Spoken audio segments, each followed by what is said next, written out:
Welcome. Now we're talking. I'm Nora Almazan, and I have to say today in our Clarkesville studio on the square, I am so excited about this podcast because I am talking to four of the most dynamic women. Some of them I've known a long time and some just a short time, but they are impacting and changing lives.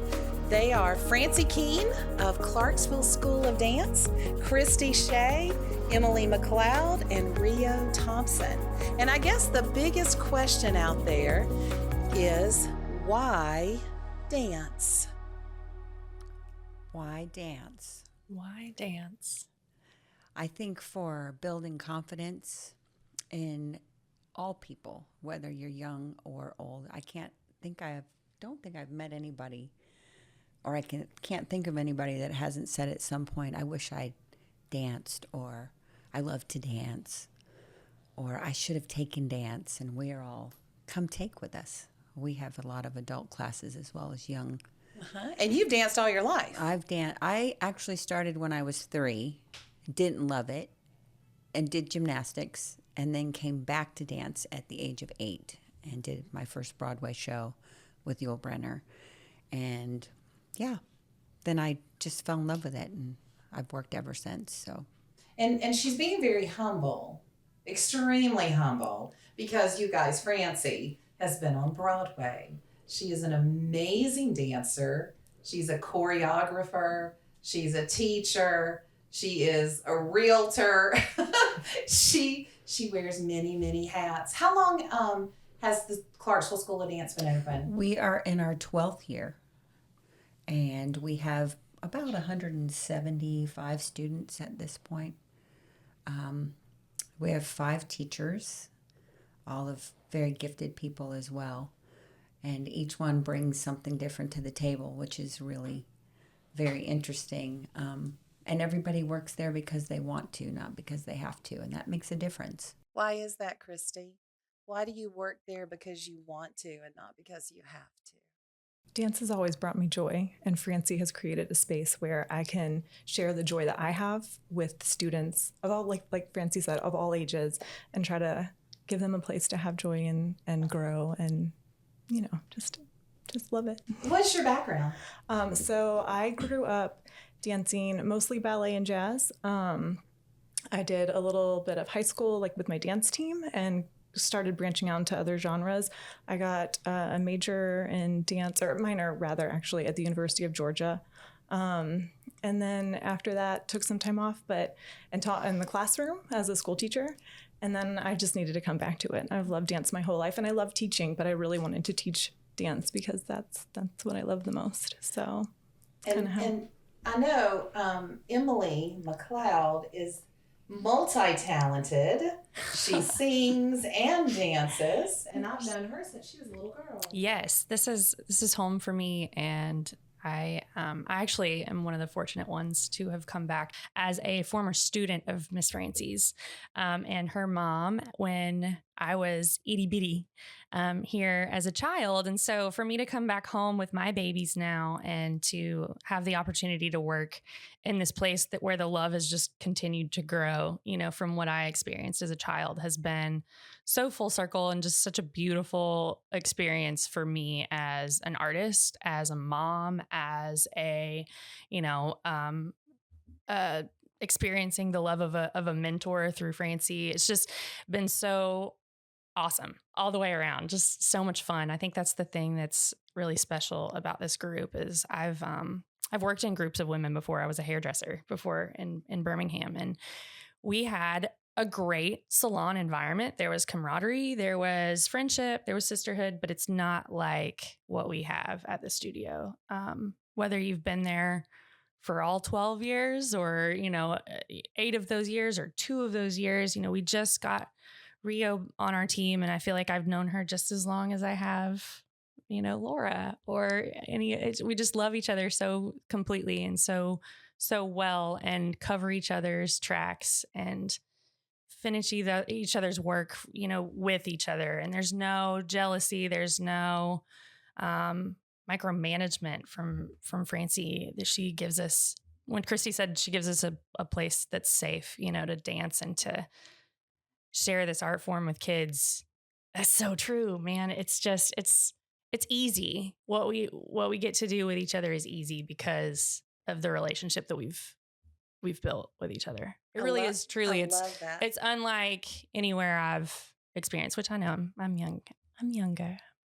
Turning 35 You're a young this girl. year. Yeah. And so now, Rio, you're crazy, new to the group. I'm new. This is my first full season. First year. Okay. Mm-hmm. Okay. And how has it been? It's been great. They are very welcoming. Like Emily said, it's like a family. And even though I've only been there for almost a full season, it feels like I've been there for a long time. The students are great. They're such hard workers. They're so sweet here. It's really a joy to teach them and share dance with them.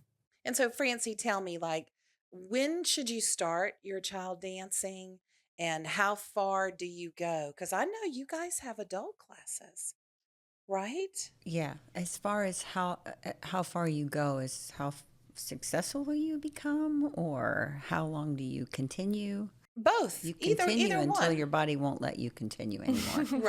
Right. That's number one. So, Sure. like I said, we have adult ballet classes, we have adult tap classes, we have adult jazz classes. And then we start them at 3 years old. So 3 years old. And a lot of times kids will start at 3, and you may have to fight with them to get to class, and that's when you pull back a little bit, give them an opportunity, and they'll come back at 5 or 6.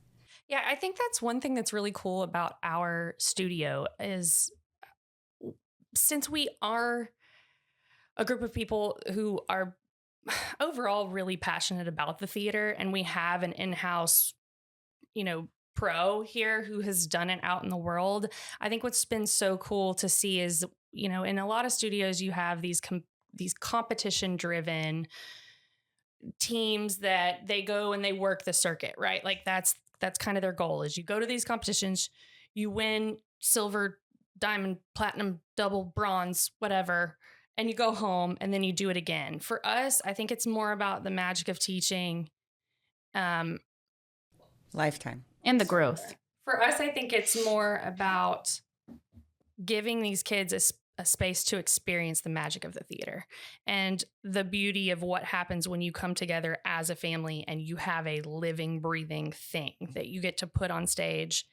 And with that, because of our experience, in auditioning and that kind of thing, to your question, they can come do it as a hobby and an extracurricular through college or through high school and have that experience, or they can go as far as they want. And we have the tools to give that to them. We know how to teach these kids how to audition. She knows, she just teaches me about audition still, just as an adult. It's cool to have somebody that can foster that and say, don't be scared.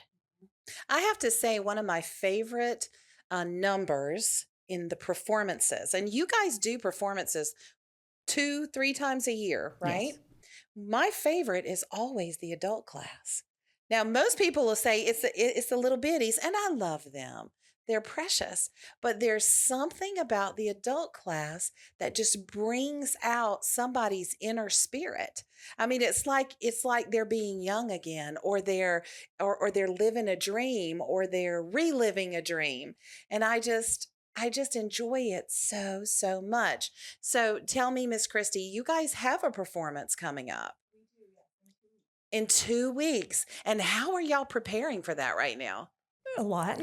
Yeah. We're in classes, and I think we're doing the final cleaning, trying to make sure that the students feel confident with their choreography so that they can really shine on stage. We're calling in some extra rehearsals, just kind of like all the last minute things that we got to do to make sure that everyone, like I said, feels great when they get up on stage. They're working really hard. The students have worked hard all year, and we are excited for them to get to show what they've learned. I think a lot of times people who dance have the tendency to want to be perfect. So it's also time for us to coach in and remind that really it's progress, and they've had a lot of it. So we want them to feel like they're doing the best they can, and also acknowledge the extreme progress they've made throughout this year. And Rio, you teach little biddies? I don't. Well, I teach 7 is the youngest that I teach. 7, and I how can do- teach little bitties. I don't. Yeah, and how do you prepare your students for performances? Like Kristy said, we just really try to hone in on the details but also the performance, make sure they're having fun, smiling, performing. But I like to clean dances a lot. Cleaning is my favorite. So making sure they're all together. And I like to break it down into sections and just do the so good at it. first section, make sure we do that a couple of times, and then the next add on the next part of the dance and just keep going. And so that they feel confident that they know what they're doing and not that they are relying on me to help them as much. And I have to say, for a moment, when you first said the word cleaning, I was thinking, oh, they're getting the studio all polished up. No, Nope. refining, polishing. It's the steps. Yeah, making sure it all Mhm. flows. And as a professional, Francie, do you see certain students that are coming up that you say, oh, they could go all the way? Absolutely. And so how do you encourage that? I tell them, you have a gift, and you have the ability to make this gift whatever it is you want it to be, and not to be afraid. Because I came from Stone Mountain. I grew up in Stone Mountain, Georgia, and I danced on Main Street in Tucker. And so for me, I look at these kids where I think a lot of young people are afraid, not afraid to be successful, but in some degree afraid to pursue, thinking they won't make it. And everybody comes from somewhere, and the talent that you have is your gift, and what you do with your gift is yours. But don't be afraid. You absolutely have the ability, and we all see it. There are kids that will use this, and no matter whether you take dance to become a professional dancer, I don't care. If you're not a professional dancer, you might be a really good attorney who's not afraid to get up in front of people, or you can become a business owner because you're not afraid to put yourself out there. It doesn't matter to me what it is you do, but be successful at what it is, and dance will give you that confidence to do that. And it gives you the confidence to walk. I mean, you can tell the difference between kids who are so inhibited. Their shoulders are down. And then those who, they feeling it, right? Yeah, they stand up and they're proud, and they're self-assured. And not in a bad way, but in a very confident way. And dance does that. It makes you more coordinated to some degree. And this is one of those questions like, which came first, the chicken or the egg? I mean, do you believe that there has to be this natural inborn talent in order to make it? Or do you believe that you can take a child, and if they are motivated, you can take them to the top? drive. Yes. Yeah. Yes. Motivation. And sometimes it's like any sport. If you're not coachable, it doesn't matter how much talent you have. If you shut off to taking notes, or you take corrections from someone, and you're not able to take that and put it into your person, sometimes it's more fun to work with somebody who's not as gifted, that wants it more, if that makes sense at all. It does. It does. Because their passion is at a different place. When it's easy for you and it comes to you and you don't have to work hard for it, that doesn't always make you the best. I agree. And what about, we've all seen that Dance Mom show, right? We're having none of that. I know that. But, if you have a child that's maybe overweight, or maybe, is not, the pencil thin prima ballerina that you see on the stages of Russia, right? Are they still welcome in your studio? Absolutely. We I don't think we don't talk about that to anybody. That's not and I just came back from New York, and every body type is in a show right now. Don't you love that? That's The such world a is difference. changing. Yes. The world is changing. The dance world is changing. Absolutely. So it's getting better in that sense. Would you say it's more strength and muscle and stamina? I'd say it's more heart. I'd say it's love more that. attention to, what what it feels like to be able to dance. I think going back to your original question, why dance? Dance is really one of the only things like music that's universal. It doesn't matter what language you speak. Everybody can speak dance. And as far as in conjunction with body positivity, your technique has to be there regardless of what size you are. That's a baseline thing. And then after you have that, it's kind of like a degree, right? Like 20 people have the same degree, but who has the most heart? And I think that's where you see the really, really amazing performers are the ones that, yes, they have what they need, technique's there, but you can also see them go out on stage and bare their soul. And as far as body's concerned, I think what I say to the girls is it's your tool. Your body's your tool as a dancer. How do you want it to be? And put that back in your lap. This is my tool. How do I want my tool to look? How do I want my tool to perform? And how I take care of that is up to me. I think we as a group are also really careful to with what we say about ourselves in front of our kiddos. We have primarily females as students. We have a couple little guys, and which I would love for us to Have a build some more guys. Yeah, hey, boys can dance. Please come dance with us. But I think having been in all of our classes, and witnessing how we all are with our kids at the studio, our students, we're all very careful about what we say about ourselves. There's no coming in and saying, "Oh, I look really fat today," or I'm just really not now there may be I'm having a bad turn day, or man, I can't get off the ground. My jumps are a little shallow. Maybe in regards to technique, but never in regards to our bodies. I love that. We also have this year have really focused on teaching them that your face matters. Oh, yeah. When you walk in a room, how your face looks, it matters. Because that's what people see, and if you tell yourself you feel bad every day, guess what? You're going to feel bad right. every day. That's so true. So wake up in the morning and say, it's going to be a great day. And I am so excited about this coming performance. Tell us a little bit about it. I know that this year you got something new and different going on. We do have something new and different going on. So recital is our end of year performance where everybody performs.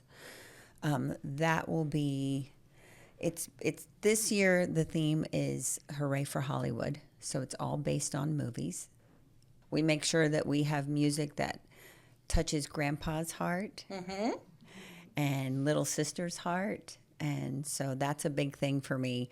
There's always pieces that I know the dads are going to be like, oh my God, that's so great. It's yours this year. And yeah, we've got a couple pieces that are like, okay, the dads are going to be like, this is great. Because if you touch their heart and they're paying for dance classes, life is groovy, right? It's always good to appeal to the dads. Always good to appeal to the dads. And we have numbers. really great parents. We do. So this year we're also going to live stream our show. And we're working on that. I think I started working on that about 5 o'clock this morning. That's figuring amazing. out how to do that. And so we're going to live stream. And what else is new? Well, give us the dates and where is it? The other new thing that we did this year is because of our larger volume of students, we've split our shows depending on age. So our matinee show is going to be your little bitties more so than our older students from our company. And then the evening show has our 7 and up students. So a little bit more, I wouldn't say more. It's better it's better for parents. So the 3, 4, 5, and 6-year-olds will do the matinee show. That gets them out of there. They're not coming back for the second show. In the past, they've done both shows, right? And it's exhausting for them, and it's exhausting for the parents. I also am, for the first time, relinquishing control, which is not easy for me. they're going to actually take their costumes home Okay. prior to the show, which is not. I wish normal. you could see her face because I can just feel the anxiety here. Okay, so it's going to be 2 o'clock, May the 10th. 2 o'clock is the matinee. 3, 4, 5, and 6-year-olds with the Okay. company kids, and then 7:30 p.m. and those are 7-year-olds through adults. Okay, and how do we buy tickets? You can buy them online. Okay. The link is on our Instagram account and on our Facebook account in the bio, so you can get them there. So you would go to Clarkesville School of Dance, and then you can buy a ticket online, and you can go to see the littles, you can go to see the older companies members, or you can go to both. Yes. Right? Great. Yes, because it is We two would different love shows. It is two different shows entirely, which is Well, fun for us. I wish you guys could just feel the energy in this room. These ladies are just incredible, and I alluded to it before, but Emily is just a multi-talented person. She threw in there that she did hair too, and I'm going, oh my gosh, really? But we're To gonna be fair, it's while I was playing in a rock and roll band, so just to get us in the Broadway mood, we're going to let her take us out with New York, New York. You have been listening to Now We're Talking with some amazing women. And make sure you get your tickets for Clarkesville School of Dance. start spreading the news. You're leaving today. I wanna be a part of it. New York, New York, your vagabond shoes, they're longing to stay and step around the heart of it. New York, New York, it's up to you.